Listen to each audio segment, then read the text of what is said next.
What is going on, Colts Nation? Welcome back to another episode of Bring the Juice. Here, guys, Derek and Cody with you as always. Guys, after 3 days of training camp so far, we have seen the first time in training camp so far where one quarterback far exceeded the other. And on day number 3, Friday's camp practice, Anthony Richardson reigned supreme. It was actually the first time through the first 3 days where the offense outperformed the defense. So great to see that the offense finally had a little bit of getting going. Daniel Jones and Anthony Richardson, both through the first couple of days, have had some good throws.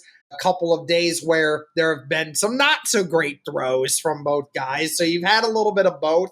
We would say a little bit underperforming of what people hoped they would do.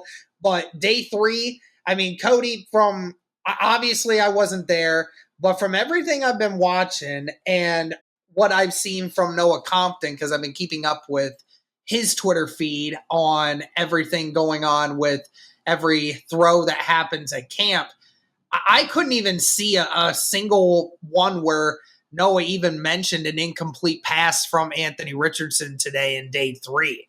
It sure sounded like, a lot of great throws from Anthony Richardson, a lot of great completions, especially to Tyler Warren from what it sounded like. But I see the timeline blowing up.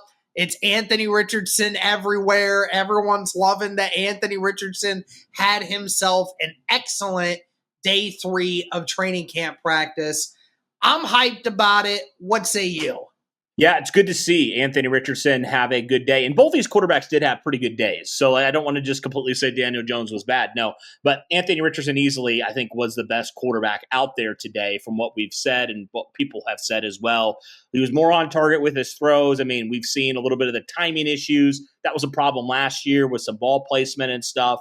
But from what everybody was saying, it was, he was being pretty efficient in that game, which was clearly has been his weakness so far through his NFL career.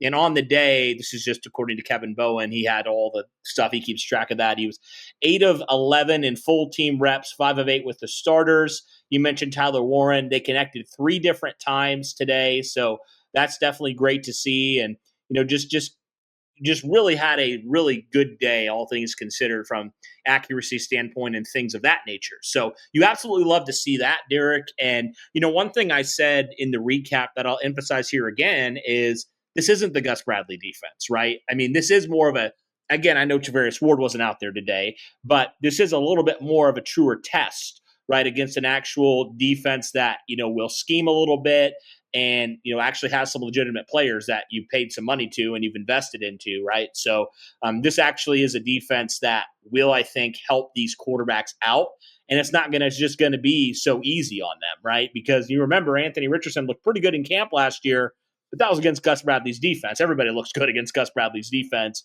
and the players you had in there, right? But this is going to be a little bit different. You're going to be a little bit more multiple, a little bit less predictable. You're going to dictate the pace on defense a little bit more.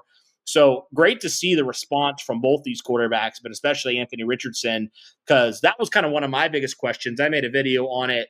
I think it was on right before day 2, are any of these quarterbacks going to separate themselves? And if not, what happens, right? And so I'm like, somebody's got to do something or string together some good days and weeks of practice to truly distinguish themselves from the other, because it's so 50-50 right now. It's really anybody's to win at this point, right? So it was great to see that Anthony Richardson really stepped it up today and separated himself amongst the quarterback competition, at least today. Now, there's another opportunity tomorrow, but it certainly is a good first step for him to potentially get to that point where maybe he does, separate himself eventually in the next couple weeks. But you got to start somewhere, and certainly a good response for him after really a rough day 1 and a little bit of a better day 2, but still not great. Good to see him rebound in a really positive way. So, yeah, I really was excited about that.